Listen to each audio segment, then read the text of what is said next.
మా పెద్ద మనుషులు ఎవరో మాట్లాడేవాళ్ళు మీ కష్టం ఏంటో చెప్పగలిగిన వాళ్ళు రెండున్నారా?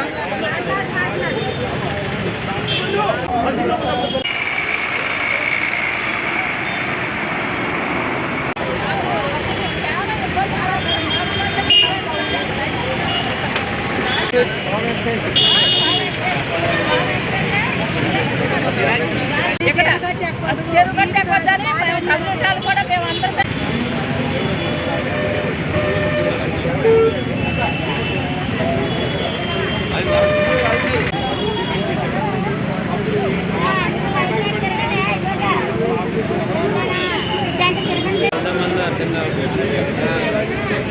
వాళ్ళకేం తెలియదన్నా.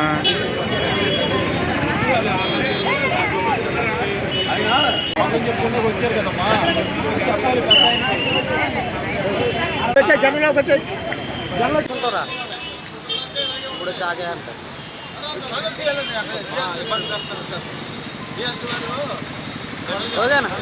ఆర్టీఓ ఆఫీస్ కాడ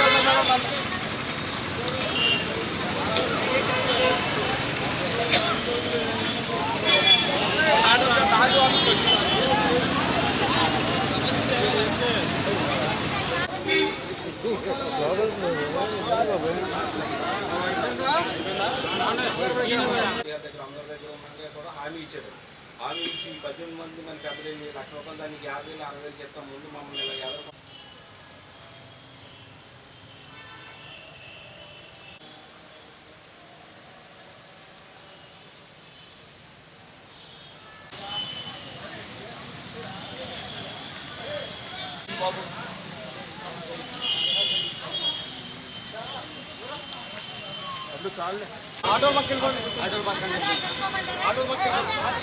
ఆటోలు మాట్లాడుతూ ఉండండి. మేము లోనికి వెళ్ళి మాట్లాడించొస్తాం. మీరు వెళ్ళండి.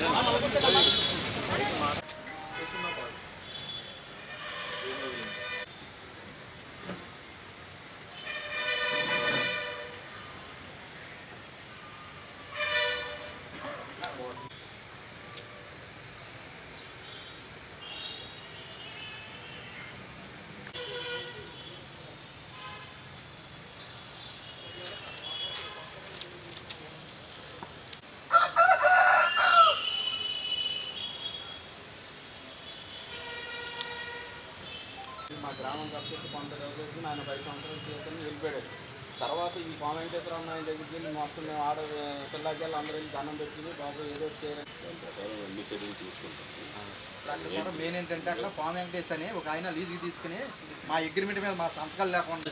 ఇప్పుడు సమస్య ఏంటంటే సార్ 18 మంది ఆధిపత్య పూర్లాగా మేమే పెద్దలమని లీజులు తెలియకుండా ₹1,20,000 లీజ్ అయితే ₹1,00,000. మాది చెట్టినపాడు ఎస్సీ సొసైటీ గ్రామం. 2013లో మర్డర్ జరిగింది. మర్డర్ జరిగిన బాధితులు మా ఫ్యామిలీ 2 చనిపోయిన బాధితులు మమ్మల్ని అడ్డు పెట్టుకుని 18 మంది ఊళ్ళో గ్రామంలో మేము పెద్దలమని ₹1,20,000 లీజుకుంటే 80,000కి 60,000కి ఇచ్చేసి వాళ్ళ డబ్బులు వాళ్ళు పంచుకుంటాం. లేబర్ కింద సమన్వయ పరిపాలన చేయట్లే. ఇప్పుడు మా లంక గ్రామంలో పక్క ఆయన ఆగడాలంక గ్రామస్తుడు పాము వెంకటేశ్వరరావు అని మా దేవుడి మానవ చెరువు మేము లీజుకి ఇవ్వాలి. మేము అందరం కలిపి ఆ 18 మంది ఇచ్చేసి ఆ డబ్బుల్ని కూడా దుర్వినియోగం చేస్తున్నారు. ఆయన అక్కడ గేదెలని గడ్డి మెట్లు పెట్టి మమ్మల్ని ట్రాక్టర్లు పొక్కులేన్లు అన్నీ పెట్టి ఇబ్బందికరంగా ఉంది. ఆయన వలన ఊళ్ళో మళ్ళీ దెబ్బలాటలు జరిగేటట్టు ఉన్నాయి. పాము వెంకటేశ్ అన్న ఆయన్ని గడ్డి మెట్లు కానీ గేదెలు కానీ ఆయనకున్న ట్రాక్టర్లు కానీ అన్నీ బయటికి తోలేసేతేనే గ్రామం శాంతియుతంగా ఉంటుంది. ఆ 18 మంది మాత్రం చెట్టినపాళ్ళు గ్రామ పెద్దలు కాదు. వాళ్ళ వర్గపూరిగా మమ్మల్ని అడ్డెట్టుకుని చచ్చిపోయిన 3 కుటుంబాలను అడ్డెట్టుకుని జనాలను బాధలు పెడుతున్నారు. మాకు వాళ్ళ ఎన్నుకున్న పెద్దలు కాదు. వాళ్ళు అసలు వాళ్ళకంటే మేమే పెద్దలమని వాళ్ళ కుటుంబ సభ్యులు ఇది పెదరాయుడు తీర్పులాగా చేస్తున్నారు ఊరిని. మాకేనా మా అందరం సమన్యాయంగా ఉండాలి.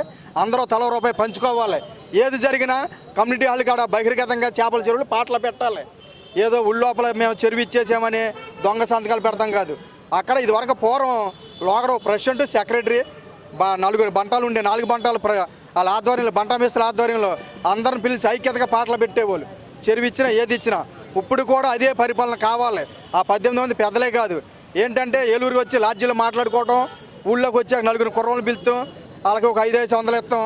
ఈ విధంగా ఆ పాము వెంకటేష్ ఏం చేస్తున్నాడంటే ఆయన ₹1,20,000 లీజు ఉంటేనే అంటూ అక్కడ 90,000 కడతాం, ఆ పైకాడ 20,000 మాత్రం 18 మంది పంచుకోవటం. 5 సంవత్సరాలు లీజ్ అయినా అలా 5 సంవత్సరాలు 80 ఎకరాలు లీజ్ అయినా 5 సంవత్సరాలు వాళ్ళకి గిఫ్ట్ కింద ఇస్తున్నాడు. మాకేంటంటే గ్రామం అంతా సమన్వయ పరిపాలన కావాలి, పిల్ల జల్లు అందరూ శుభ్రంగా ఉండాలి.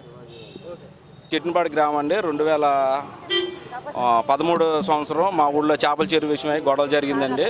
దీనికి ప్రథమ కారకులైనటువంటి నంబూరి శివాజీరాజు అన్న ఆయన ఒక ఆయన అంటే, మళ్ళీ ఈ మధ్యకాలంలో పాము వెంకటేశ్వర అన్న ఆయన ఆగడాలంక గ్రామం నుంచి వచ్చి మేము పెద్దలం అని చెప్పుకునే ఒక 18 మంది పెద్దలు అని చెప్పుకుని తిరిగేటువంటి వాళ్ళతో కలుపుకుని మమ్మల్ని చాలా ఇబ్బందులకు గురి చేస్తున్నారండి. అది ఏంటనంటే 2013లో చేపల చెరువులకి పట్టాలు ఇప్పిస్తానని కాంటూరు అభావంలో ఉందని చెప్పి నంబూరి శివాజీరాజు అన్న ఆయన ఒక ఆయన మా ఊరు వచ్చి మీకు అందరికీ తలకు 6 ఎకరం పట్టా ఇప్పిస్తానని కాంగ్రెస్ గవర్నమెంట్ ఉండగా వసంత్ కుమార్ గారు టైంలో మాకు తలకు 6 ఎకరం ఇస్తానని చెప్పి ఆయన ఒక పక్కన ఉన్నటువంటి ఒక 60 ఎకరాల చెరువు తవ్వుకోవడం కోసం మమ్మల్ని మభ్యపెట్టి ఆ భూమి కూడా మేము చేసుకునే వాళ్ళం. క్రితంలో కూడా మా భూమేనండి అది. అయినప్పుడు కూడా మీకు పట్టాలా ఇప్పిస్తానని చెప్పి చేశాడండి. చేసి ఒక 7 మందిని పెద్దలుగా పెట్టుకుని ఏం చేశారని అంటే మేము పట్టాలు ఇప్పించే కార్యక్రమం పెడుతున్నామని చెప్పి ఆ పట్టాల కోసం వాటి కోసం తిరగడానికి కొద్దిగా డబ్బులు ఖర్చు అవుతాయి అని చెప్పి దాదాపుగా గ్రామం నుంచి ఒక 9 లక్షల రూపాయల డబ్బులు తీసుకుని వెళ్ళారండి. తీసుకుని వెళ్ళిన దాంట్లో ప్రథములు ఎవరనంటే దేవదాసి ఏలియా, నేతల అజయ్, కొత్తపల్లి యశయ్య, బొంగా జయరాజు వీళ్ళు ఉన్నారండి. వీళ్ళు తీసుకుని వెళ్ళి ఏం చేశారని అంటే ఆ డబ్బులు పైకాడ తీసుకెళ్ళి పని చేసుకోవడం ఏదో జరిగిందండి. జరిగిన తర్వాత ఏమైందనంటే అది ఎవరికి తెలియదు. అయితే మరుసటి సంవత్సరం ఏమైందనంటే సరే ఆర్డీఓ గారు, ఎంఆర్ఓ గారు మళ్ళీ కొత్త వాళ్ళు వచ్చారు కాబట్టి మరి మనం ఏదో ఒకటి చేయాలన్న ఉద్దేశంతో కొత్త కమిటీ ఏదో మళ్ళీ 1 లక్ష రూపాయలు 2 లక్షల రూపాయలు ఇవ్వాలని అంటే ఈ పాత కమిటీలో సభ్యుడైనటువంటి ఏలి అన్నవాడు వచ్చి నాకు అందులో 50,000 ఇస్తే కానీ కుదరదో, లేకపోతే నేను అంతా అల్లరి చేస్తానని చెప్పడం వలన ఈ పాత విషయం బయటపడిందండి. బయటపడి మేము అందరం మళ్ళీ కూర్చుని అందరూ కూర్చుని ప్రతి వాటాదారుడు కూడా వాళ్ళ దగ్గర డబ్బులు కట్టించుకోవడం అన్నీ జరిగిందండి.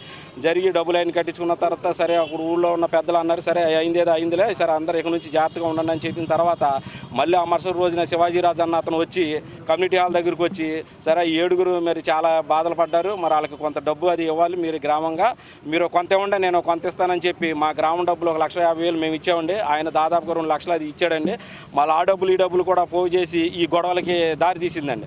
తీసిన తర్వాత గొడవలు జరిగినాయండి. మేము జైలుకి వెళ్ళిపోయామండి. జైలుకి వెళ్ళిపోయి వచ్చిన తర్వాత ఏ చెరువుల మీద అయితే గొడవలు జరిగినాయో మళ్ళీ అదే చెరువులు మళ్ళీ ఆయన శివాజీరాజు గారి ఆధ్వర్యంలో మళ్ళీ చేపల చెరువులు లీజుకి ఇవ్వడం కోసం ఆ వర్గాన్ని కూర్చోబెట్టి మాట్లాడాడండి. తర్వాత మమ్మల్ని పిలిచి మీ 60 మందికి న్యాయం చేసే బాధ్యత నేను తీసుకుంటాను, ఇవాళ 1 లక్ష రూపాయలు లీజు ఉంది కాబట్టి 1 లక్ష రూపాయలు అంటే గొడవలతో ఎవరు రారు కాబట్టి నేను 80,000కే లీజుకి ఇప్పిస్తానని చెప్పి ఆ 80,000 రూపాయలు దాన్ని 50,000 గ్రామానికి అందరికీ వాళ్ళ 18 మందికి మాకు కలిపి అందరికీ 50,000 కాడికి ఇచ్చి 30,000 కాడికి మా దగ్గర పెద్ద మనుషుల దగ్గర ఉంచి ఇది మేము న్యాయం చేస్తామని చెప్పాడండి. 5 సంవత్సరాలు దాదాపుగా 1 కోటి రూపాయల చిల్లర ఆయన దగ్గరే పెట్టేసుకున్నాడండి.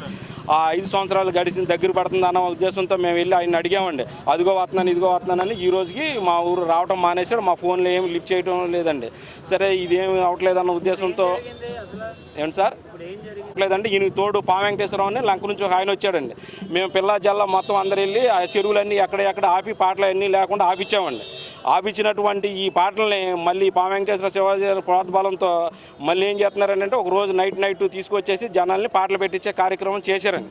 చేస్తే మేము అందరం పిల్ల జల్ల అందరూ కలిసి వెళ్ళి మేము పోలీస్ స్టేషన్ దగ్గర ధర్నా చేసామండి. ధర్నా చేస్తే అప్పుడు సీఐ గారు శాంతి భద్రతల దృష్ట్యా అని ఎక్కడే ఆపేయమని చెప్పారండి. ఆపినట్టు ఆపి మళ్ళీ 2 రోజుల నుంచి రాత్రి నుంచి మళ్ళీ ఒకటే ట్రాక్టర్లో గేదెలు అవన్నీ తోలుకు రావడం ఇవన్నీ చేస్తున్నాడండి. గవర్నమెంట్లో అన్నీ పెట్టేశారు సార్. ఇలాగైతే మనకి న్యాయం జరగదనే ఉద్దేశంతో మేము ఏం చేశానంటే ఆర్డీఓ గారికి డిఎస్పీ గారు కూడా మాట చెప్పి ఇక లాస్ట్ ఫైనల్గా సావర్రేవు అక్కడ ఆ చెరువుల దగ్గర తేల్చుకుందామని మేము అందరం ఒక నిర్ణయానికి వచ్చి ఆయన సార్కి అక్కడ మా కంప్లైంట్ అక్కడ ఇచ్చాం సార్. అదండి మహేష్ మేము అందరూ కోరుకునేది ఆ శివాజీరాజుని రప్పించి మాకు న్యాయం చేయమని అడుగుతున్నాం. ఈ పాము వెంకటేశ్వరని అక్కడి నుంచి పంపించి మేము అందరూ ఐక్యతగా కూర్చుని జరిగిన అన్ని సమస్యలను పరిష్కారం చేసుకుని మేము అందరూ ఐక్యతగా ఉండడం కోసం మాకు సహకారం చేయవలసిందనేసి అధికారులు అడుక్కుండా వచ్చాం సార్. ఈ 18 మంది బాధితులు ఇవన్నీ మేమందరం కూడా సరే మాతో పాటుగా ఏంటంటే ఈ చనిపోయిన కుటుంబంలో కూడా ఏంటంటే ఏదేమైనా మా పేరు అడ్డు చెప్పి మీరు అంత ఇది అని చేస్తున్నారు కాబట్టి మేము కూడా మీతో సహకరిస్తామని వాళ్ళు కూడా వచ్చారు సార్. తమ ముందు మాట్లాడింది కూడా వాళ్ళేనండి. మీరు అందరూ కూడా మాకు న్యాయం చేయాలని కోరుతున్నాను. నా పేరు చిగురుపాటి శ్రీనివాసరావు అండి.